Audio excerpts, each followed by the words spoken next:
She doesn't look at you for who you are, but for who she imagines you could become.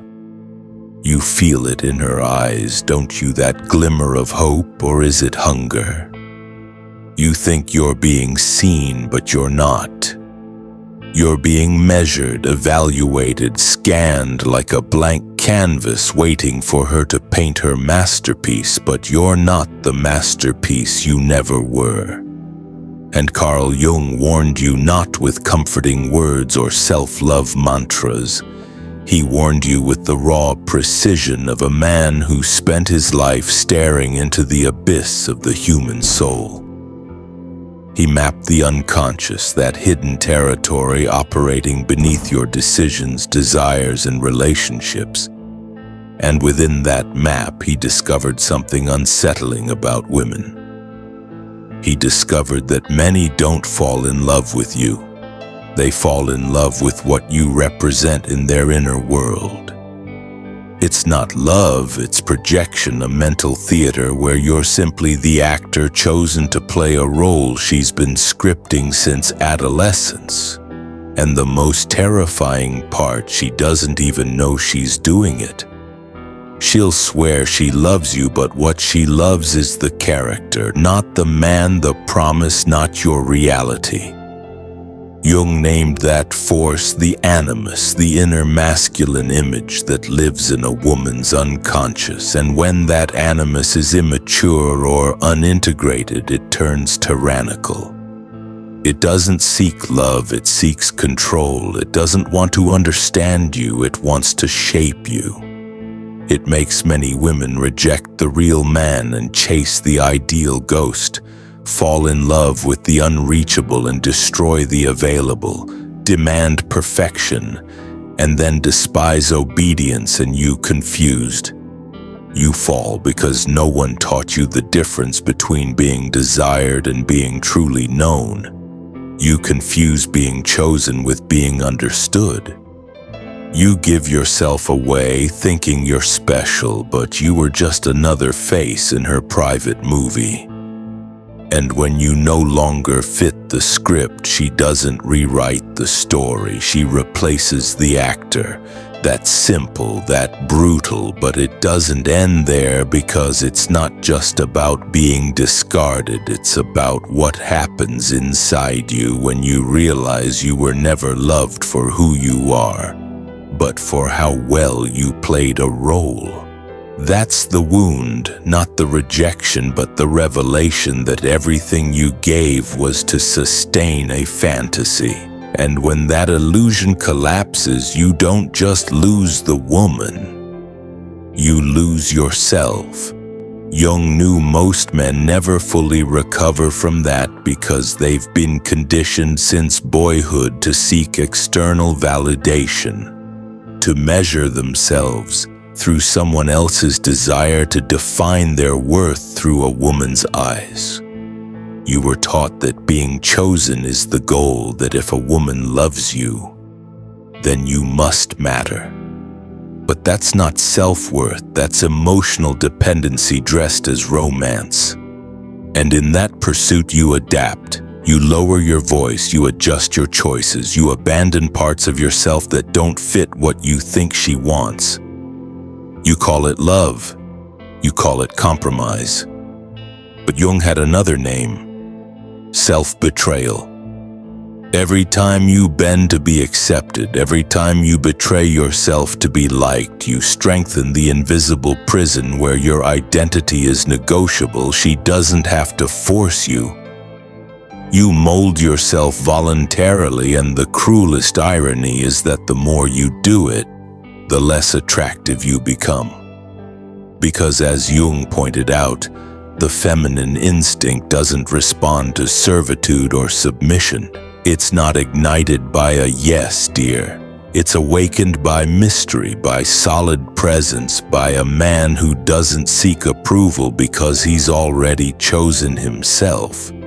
But that man is rare, because to become him, you first have to walk through fire. You have to face everything you've buried, your insecurities, your need to please, your fear of being alone, and That is what almost no one is willing to do. It's easier to keep acting more comfortable, to be a likable version than to risk being your actual self. And yet, if you choose to keep acting, sooner or later you will pay the price, because no mask survives the passing of time. Illusion requires energy, performance drains you, and one day, without knowing exactly why, you'll feel empty, lifeless, directionless, not because you lacked love, but because you lost your connection to yourself. Jung witnessed it time and time again, men trapped in cycles of broken relationships, repeated dramas, and constant disappointment. Not because all women are the same, but because they never changed. They never individuated, never broke the spell of projection, never built an identity that could exist without someone else's reflection. And then comes the anger, the frustration. You start to blame. You say they're the problem, manipulative, cold, confusing. But Jung would ask a different question. Why did you choose that woman in the first place? Why did you walk into that dynamic? What part of you needed validation from someone who couldn't truly see you? That's the confrontation that hurts, because it's no longer about them. It's about you. About your fear of solitude, your desperate desire to be needed, your inability to stand without applause. And until you face that, you'll keep repeating the same role, the hero to a woman who doesn't want a man but a symbol. And when you can no longer uphold that symbol, because no man can live as a myth forever, you become the villain. Not because you did something wrong, but because you failed to fulfill a fantasy, and she won't even realize it. She'll blame you for not being enough, for changing, for failing to live up to a promise she never voiced but always expected. Jung called it possession, a state where consciousness is no longer in charge, but inner images, archetypes, and complexes are a relationship between two people, asleep, dreaming about what the other could be, never seeing who the other truly is. And until you awaken from that dream, you will keep being an actor, never a man. But when you do wake up, something deep begins to shift. Not like a bolt of lightning, not like a sudden revelation. It's slower, like a misaligned bone learning to heal after years of bearing a weight it was never meant to carry. And the first sign of awakening isn't peace, it's discomfort.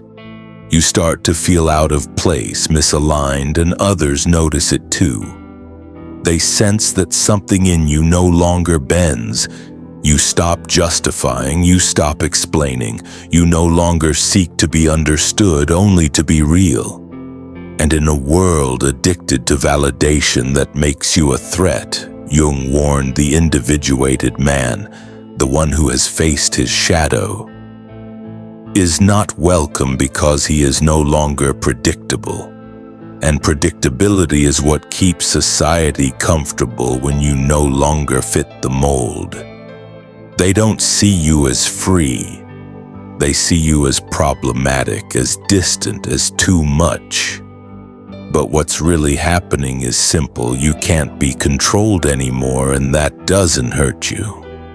It hurts them, especially those still living through their own projections. They'll say you've become cold, that you're detached, that you've lost your emotional availability, but what they really feel is the absence of control.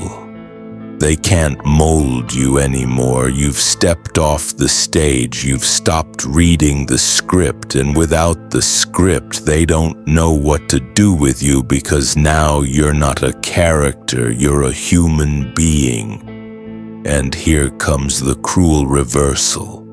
The more whole you become, the less you fit, the more authentic you are, the more rejection you attract, because authenticity unsettles, not because you're aggressive, but because your presence silently exposes the masks of others.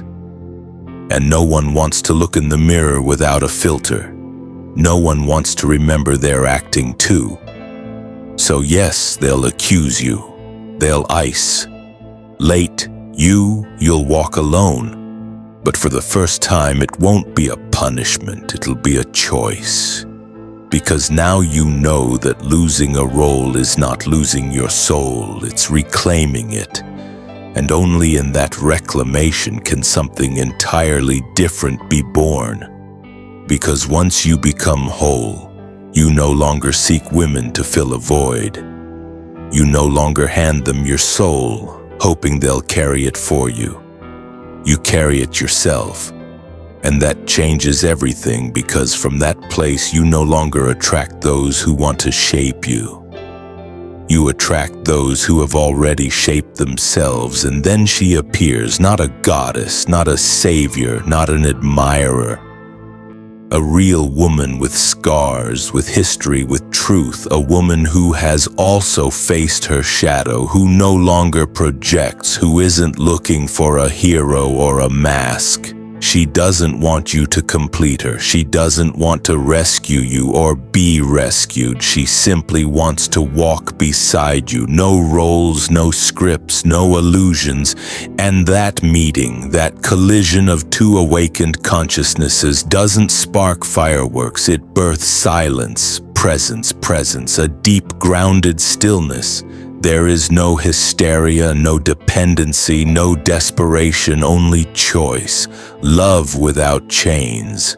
Jung called it the most dangerous kind of love because it doesn't come from need but from freedom. And the truth is, very few ever reach this place. Most give up long before they settle for performance, for being desired, for attention. Even if it's built on lies, because facing themselves still feels more terrifying than pretending. But if you have the courage to keep walking, to endure the rejection, the solitude, the emptiness, then one day at the edge of something painfully beautiful, you'll meet yourself.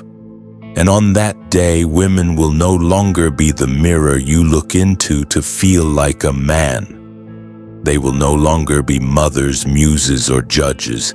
They will simply be companions, and you won't love them for what they give. You'll love them because you choose to, from strength, from presence, from the only place where real love can begin wholeness. Jung didn't give you formulas. He left you a warning that if you don't confront yourself, you'll be shaped by the projections of others. But he also left you a challenge to become the author, not of a role of your life. And if you've made it this far, it's because you already feel it. Your moment to awaken has arrived.